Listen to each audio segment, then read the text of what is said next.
Class 12th के current electricity का दूसरा लेक्चर है आज। पहला लेक्चर मैंने अपलोड किया है और आज उसका दूसरा लेक्चर है। पहला लेक्चर अगर आपने देखा होगा तो मैं बेसिकली डिफाइन कर रहा था what are two types of currents. जिसे नहीं देखा वो पहले लेक्चर को पहले देखे। और मैंने कहा था कि करंट जो है उसके दो टाइप्स होते हैं। One is called as steady current. एक करंट को हम स्टडी करंट का नाम देते हैं और दूसरी जो करंट है that is called variable current और नॉन स्टडी करंट। अब हम नॉन स्टडी भी नाम देंगे, इसको हम वेरिएबल करंट भी बोलते हैं, non study current. Study current का मतलब है वो करंट जो टाइम के साथ साथ चेंज ना हो, मतलब जो टाइम के साथ साथ कांस्टेंट रहे। फॉर एग्जाम्पल अगर मैं आपको बोलूं दैट ये मेरे पास एक कंडक्टर है और इसमें एक study current of 10 amperes flow कर रही है, तो उसका मतलब ये कहने का है कि हर किसी टाइम पे इसके अंदर 10 एम्पियर करंट फ्लो करेगी। अगर मैं 10 मिनट के बाद बोलूं आपको कि करंट कितनी होगी तो आपका आंसर होगा 10 एम्पियर्स। अगर मैं 1 घंटे के बाद बोलूं तो आपका आंसर फिर से होगा 10 amperes because the current is study current. तो स्टडी करंट का वैल्यू सेम होगा। लेकिन अगर आपके पास नॉन स्टडी करंट है तो नॉन स्टडी करंट का मतलब ये है कि करंट का वैल्यू टाइम के साथ साथ चेंज होगा। से फॉर एग्जांपल इसका वैल्यू 10 एम्पियर है, उसके बाद 5 एम्पियर होगा, उसके बाद 0 होगा, कभी 3 होगा, कभी 2 होगा, कभी 10 अगेन होगा। तो अगर कंडक्टर में स्टडी करंट है तो ये बताना बिल्कुल आसान है that what is the amount of current flowing through the conductor. तो आपका आंसर होगा फॉर एग्जांपल 10 एम्पियर्स। लेकिन अगर आपके कंडक्टर में नॉन स्टडी करंट फ्लो कर रही है तब आपके पास अगर पूछा जाए that what is the current flowing through the conductor, तभी सवाल बिल्कुल गलत सवाल है। क्यों? क्योंकि हमारे कंडक्टर में करंट जो है वो कांस्टेंट नहीं है, वो करंट टाइम के साथ साथ वेरी हो रही है। क्या हम बोले कि इस कंडक्टर में 10 एम्पियर करंट है या 5 एम्पियर या कुछ भी करंट नहीं है या 3 एम्पियर है या 2 एम्पियर है एंड सो ऑन, तो इसलिए हमारे पास आंसर नहीं है। हम इसलिए वर्ड यूज कर सकते हैं कि इसमें इस कंडक्टर में लगभग और तकरीबन इतनी करंट फ्लो हो रही है, तकरीबन इतनी करंट फ्लो हो रही है। इसीलिए हमने इस नॉन स्टडी करंट के दो हिस्से किए। One is basically called average current, एक को हमने नाम दिया average current, and second is basically called instantaneous current, और दूसरे को हमने नाम दिया instantaneous current. One is called average current and second is called instantaneous current. दूसरे को हम बोलते हैं इंस्टेंटेनियस करंट। अब ये दोनों क्यों हम डिफाइन करते हैं?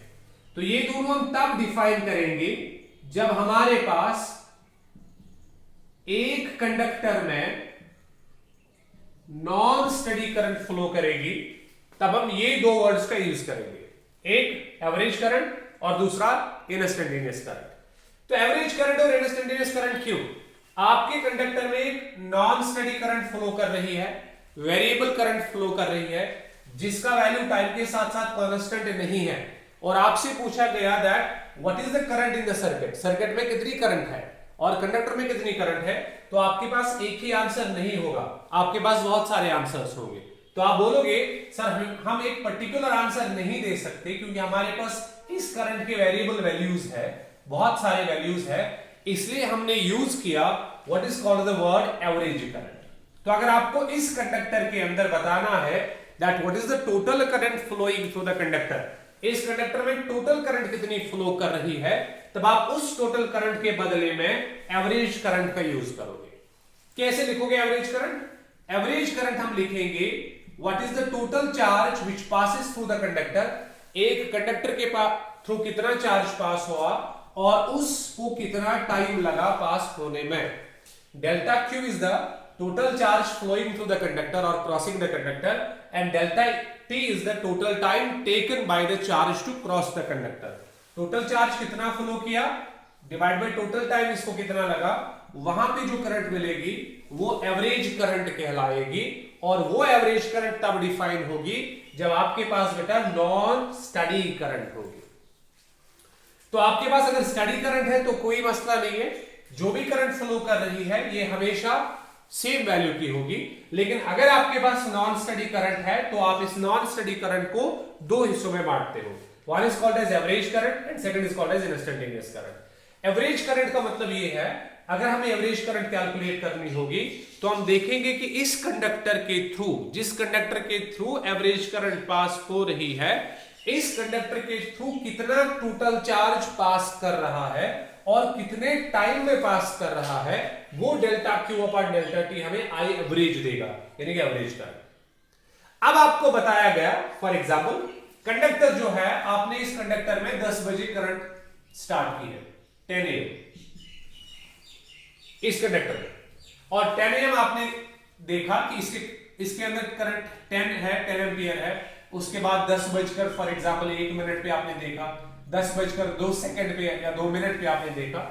अगर आपको किसी भी पर्टिकुलर इंस्टेंट ऑफ टाइम पे बोला जाए कि what is the current flowing through the conductor, इस कंडक्टर के थ्रू कितनी करंट पास हो रही है इस टाइम पे, कौन से टाइम पे, 10 बजकर 1 सेकंड पे, ठीक, 10 बजकर 1 मिनट और 1 सेकंड में। तो ये एक इंस्टेंट ऑफ टाइम है, एक पर्टिकुलर टाइम है जहां पे आपको पूछा गया। इस टाइम आपको टोटल करंट नहीं पूछी गई, इस टाइम आपको टोटल करंट नहीं पूछी गई कि what is the total current passing through the conductor, no. इस टाइम आपको पूछा गया that what is the current passing through the conductor at any instant of time. इस टाइम पे, जो गिवन टाइम है, उस टाइम पे इस कंडक्टर के थ्रू कितनी करंट थी, उस टाइम कितनी करंट पास हो रही थी। इसलिए हमने उस टाइम इस्तेमाल किया what's called as instantaneous value of current. So what is instantaneous value? It is the value of current, ये करंट का वो वैल्यू है जो किसी भी इंस्टेंट ऑफ टाइम पे मालूम किया जाएगा या कैलकुलेट किया जाएगा। लाइक आपने 10 बजे कैलकुलेट किया, आपने 10 बजकर 1 सेकंड पे कैलकुलेट किया, आपने 10 बजकर 2 सेकंड पे कैलकुलेट किया, तो ये कैलकुलेशन से रिप्रेजेंट करेगी इंस्टेंट ऑफ टाइम को, और उस टाइम जो आपके पास करंट मिलेगी वो करंट कहलाएगी व्हाट्स कॉल्ड इंस्टेंटेनियस करंट। अब सवाल पैदा होता है कि इंस्टेंटेनियस करंट कैसे लिखते हैं।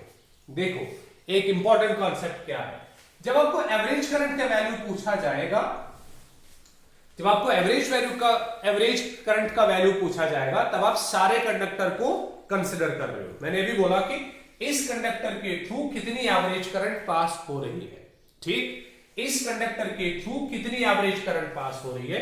मैंने कहा ये टोटल चार्ज इस कंडक्टर के थ्रू कितना फ्लो कर रहा है और इसने कितना टोटल टाइम लिया, वो एवरेज करंट को डिफाइन करेगा। लेकिन instant of time, instantaneous current में आपको सारा टाइम कंसिडर नहीं करना पड़ेगा, सिर्फ वो टाइम कंसिडर करना पड़ेगा जिस टाइम के लिए आपको पूछा गया है। क्या पता चलता है? फॉर एग्जाम्पल आपको पूछा गया 10 बजकर 1 सेकंड पे इस पे कितनी करंट फ्लो कर रही है।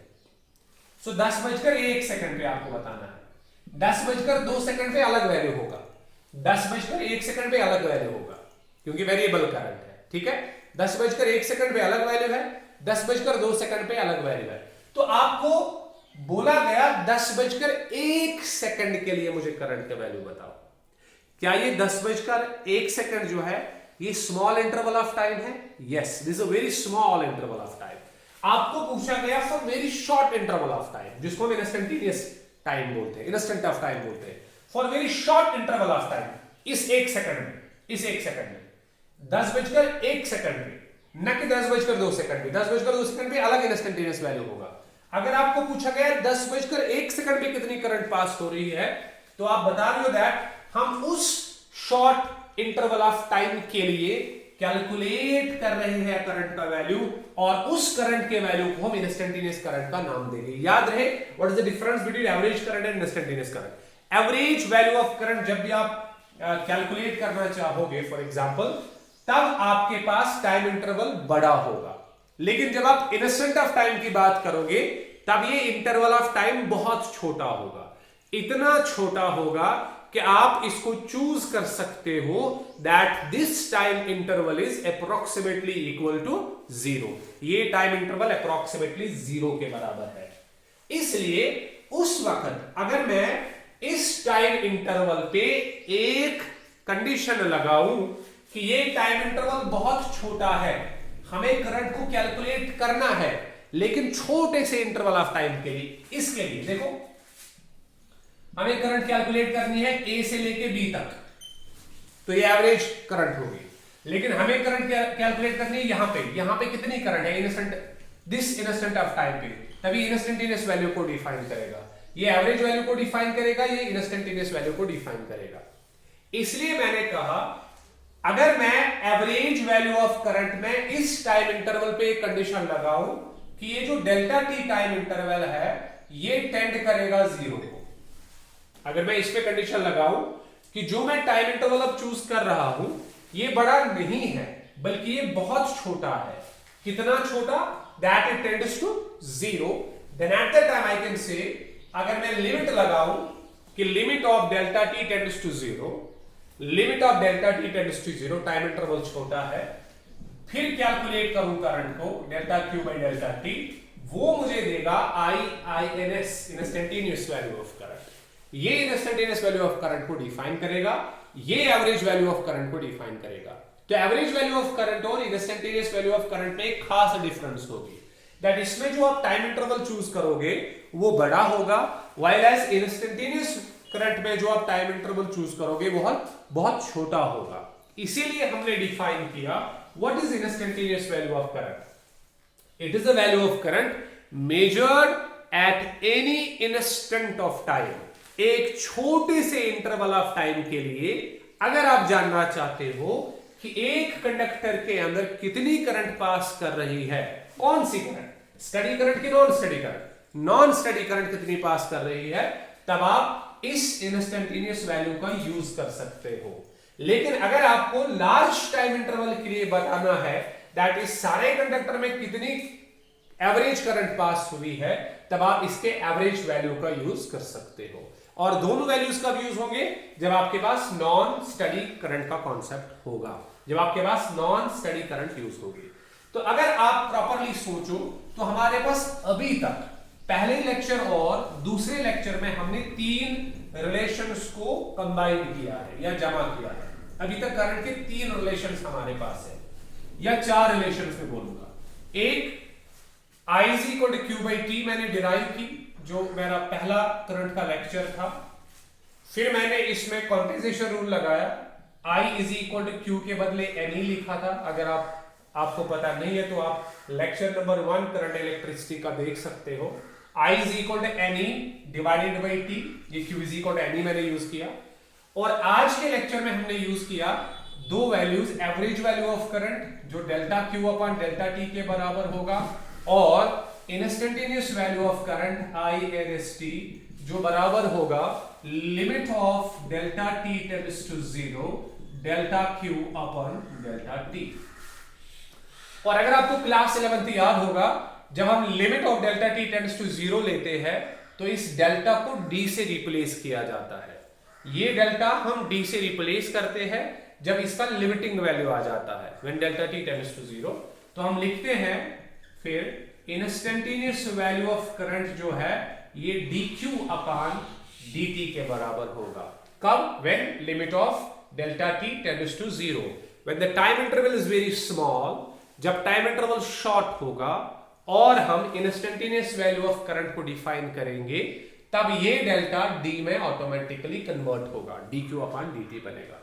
तो हमारे पास अभी तक 4 रिलेशंस है जो हमें यहां पे यूज होगी। I instantaneous is equal to dq upon dt, I average is equal to delta Q upon delta T, और ये 2 रिलेशंस हमारे पास है। ये 2 रिलेशंस यूज तब होगी जब हमारे कंडक्टर में एक स्टेडी करंट फ्लो करेगी। याद रहे, whenever steady current flows through the conductor, we will make use of I is equal to Q by T और I is equal to NE by T। But जब हमारे conductors में non steady current flow करेगी, non steady current flow करने के लिए हम इन 2 relations का यूज करेंगे। I average is equal to delta Q upon delta T and instantaneous is equal to dq upon dt। और एक चीज है, अब हमारे पास जो कंडक्टर्स दिए होते हैं, ये जरूरी नहीं है कि हमारे पास कंडक्टर कुछ ऐसे होगा, नॉट नेसेसरी। ठीक, हमारे पास जरूरी नहीं है कि कंडक्टर ऐसे होगा, हमारे पास कंडक्टर ऐसे भी हो सकता है, यानी कि चार्ज को सर्कुलेट करना पड़ेगा। चार्ज ऐसे नहीं चलेगा from one end of conductor to the another end of conductor. कभी कभी चार्ज को सर्कुलेट भी करना पड़ेगा और करंट चलानी पड़ेगी। उस हालत में करंट की क्या रिलेशन होगी? अगर हमारे पास चार्ज को A टू B के बजाय ऐसे सर्कल में चलना पड़ेगा, तब करंट का वैल्यू क्या होगा, उसके लिए भी हम रिलेशन देखेंगे पहले। तो चार रिलेशन हमने याद रखी। I is equal to charge by time Q by T, जो पहले लेक्चर में डिफाइन की थी। I is equal to NE by T, पहले लेक्चर में डिफाइन की थी। दोनों का भी यूज होगी जब हमारे पास एक स्टडी करंट फ्लो करेगी। अगर हमारे पास नॉन स्टडी करंट फ्लो कर रही है तो एवरेज वैल्यू के लिए हम यूज करेंगे I average is equal to delta Q upon delta T। इसमें टाइम इंटरवल बड़ा होगा। और इंस्टेंटेनियस करंट के लिए हम यूज करेंगे dQ बाई dt। इसमें टाइम इंटरवल बहुत छोटा होगा, इतना छोटा कि वो अप्रोक्सीमेटली 0 के बराबर होगा। अब हमारे पास और एक रिलेशन जो है हम डिराइव करना चाहते हैं कि अगर हमारे पास कंडक्टर स्ट्रेट नहीं होंगे, या अगर हमारे पास जो कंडक्टर है वो सर्कुलर होगा और चार्ज को सर्कल करना पड़ेगा, चार्ज को सर्कुलर मोशन करनी पड़ेगी, तब करंट किसके बराबर होगी? देखो बेटा, आई सपोज दैट मेरे पास चार्ज Q यहां पे चल रहा है सर्कल में और ये करंट प्रोड्यूस कर रहा है। सपोज चार्ज Q सर्कल में चल रहा है और ये करंट Q को प्रोड्यूस कर रहा है। अच्छा, आपको पता होगा कि चार्ज I जो है ये करंट I जो है ये चार्ज अपॉन टाइम के बराबर होता है Q अपॉन T। लेकिन जब हम सर्कल्स की बात करते हैं तो सर्कल्स में एक इंपॉर्टेंट चीज डिफाइन होती है, एक इंपॉर्टेंट चीज डिफाइन होती है जिसको हम टाइम पीरियड का नाम देते हैं। क्योंकि चार्ज कब करंट बनाएगा? स्ट्रेट कंडक्टर में जब ये एक एंड से दूसरे एंड की तरफ जाएगा, ठीक, तो हम करंट की कैलकुलेशन स्टार्ट करते हैं। यहां पे जब ये एक चक्कर कंप्लीट करेगा, मतलब यहां से लेके वापस यहां आएगा, तो हम करंट की वैल्यू कैलकुलेट कर रहे हैं। लेकिन जब ये चार्ज एक चक्कर कंप्लीट करेगा तब हम टाइम पीरियड को डिफाइन करते हैं। तब ये स्मॉल t नहीं रहेगा, इसको हमें कैपिटल T बनाना है। अच्छा, टाइम पीरियड क्या होता है? It is the time taken by the charge to complete one rotation in a circle. एक सर्कल में इसको कितना टाइम लगेगा एक रोटेशन कंप्लीट करने में? क्या मैं लिख सकता हूं then I is equal to Q by T? Yes, I is equal to Q by T।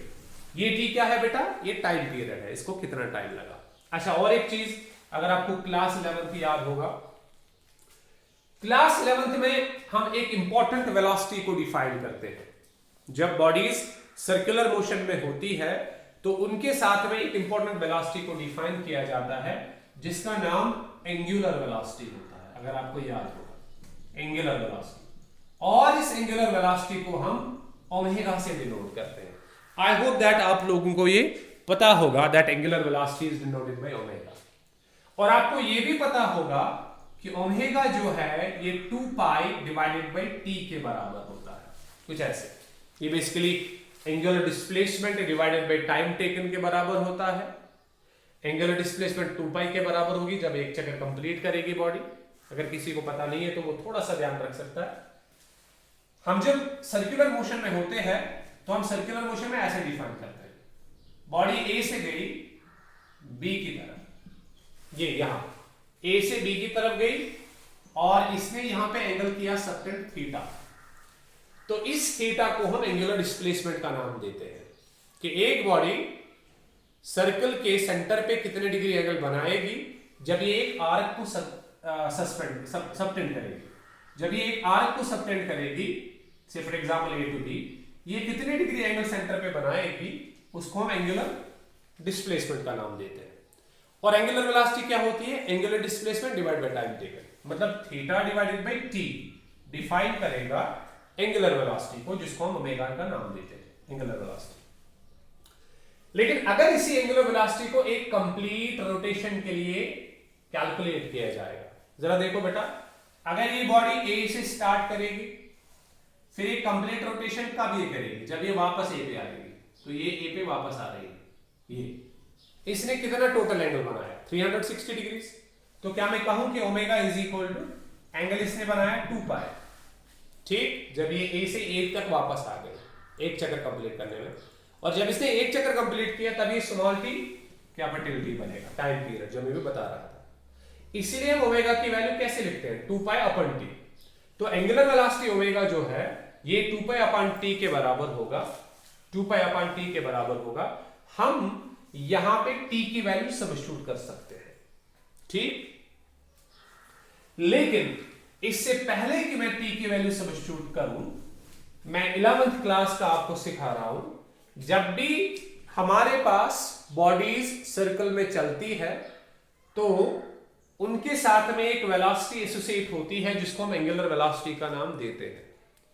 उसको लिखा जाता है omega is equal to 2 pi by T. ये 2 पाई बाई टी के बराबर होता है। 2 पाई इसने कितना टोटल एंगल बनाया एक सर्कल में, और टी इसका टाइम पीरियड है। लेकिन और एक रिलेशन हम यूज करते हैं, v is equal to R omega. ये भी क्लास 11th की रिलेशन है कि लीनियर वेलोसिटी जो बॉडी की होती है, इनके बीच में लीनियर वेलोसिटी और एंगुलर वेलोसिटी के बीच में रिलेशन ये होती है, v is equal to R times omega. r जो है ये रेडियस ऑफ द सर्कल है, सर्कल की रेडियस है जिस सर्कल में बॉडी घूम रही है। v उस बॉडी की लीनियर वेलोसिटी है कि अगर उसको छोड़ दिया जाए तो वो लीनियरली कितनी तेज चलेगी। ओमेगा उसकी एंगुलर वेलोसिटी है। तो अगर मैं यहां पे ओमेगा की वैल्यू सब्स्टिट्यूट करूं, ओमेगा जो है वो v बाय r के बराबर आएगा, v अपॉन r, ठीक। Omega is equal to, omega जो है वो v बाय r के बराबर आएगा। इस ओमेगा की वैल्यू मुझे चाहिए यहां पे। चलो पहले मैं t की वैल्यू निकालता हूं, फिर मैं v is equal to r omega को यूज करता हूं।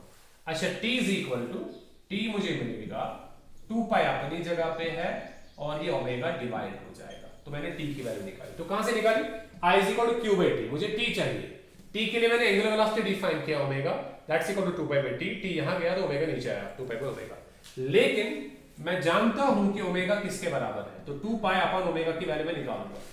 मुझे v is equal to r omega पता है, ओमेगा v बाय r के बराबर होगा। तो ओमेगा v अपॉन r के बराबर है। ये v अपॉन r में मल्टीप्लाई यहां पे करूंगा तो मुझे मिलेगा t is equal to 2 pi multiplied by, ये रेसिप्रोकल हो जाएगा तो r बाई v बनेगा। तो मुझे क्या मिलेगा? 2 पाई r बाई v। तो टाइम पीरियड जो है, टाइम टेकन जो है वो होगा 2 पाई r बाई v। ये मेरे पास 2 पाई r बाई v होगा। आप एक सेकंड पास करके इसको देख लो, क्या आपको ये समझ आ गया कि मैंने क्या किया। I क्यू बाई टी के बराबर है, लेकिन यहाँ पे स्मॉल t के बदले कैपिटल T लिखा जाएगा, बिकॉज जब हम एक रोटेशन को कंप्लीट करेंगे तो कैपिटल T आएगा। अब मुझे इस कैपिटल T की वैल्यू चाहिए, तो मैं क्लास 11th में चला गया, तो मैंने कहा कि मैंने पढ़ा है कि एंगुलर वेलोसिटी ओमेगा जो है ये 2 पाई अपॉन t के बराबर होती है। मैं t की वैल्यू निकालूंगा तो t is equal to 2 pi omega आएगा, ठीक। लेकिन ओमेगा के लिए भी रिलेशन हमने 11th क्लास में पढ़ी है, v is equal to r omega. तो ओमेगा जो है वो v बाय r के बराबर आएगा। तो ये बनेगा 2 pi divided by v by r। इसको मैंने रेसिप्रोकल किया तो 2 पाई r बाय v। तो ये t मुझे मिला। देयरफॉर करंट जो है एक सर्कल में अगर चार्ज चले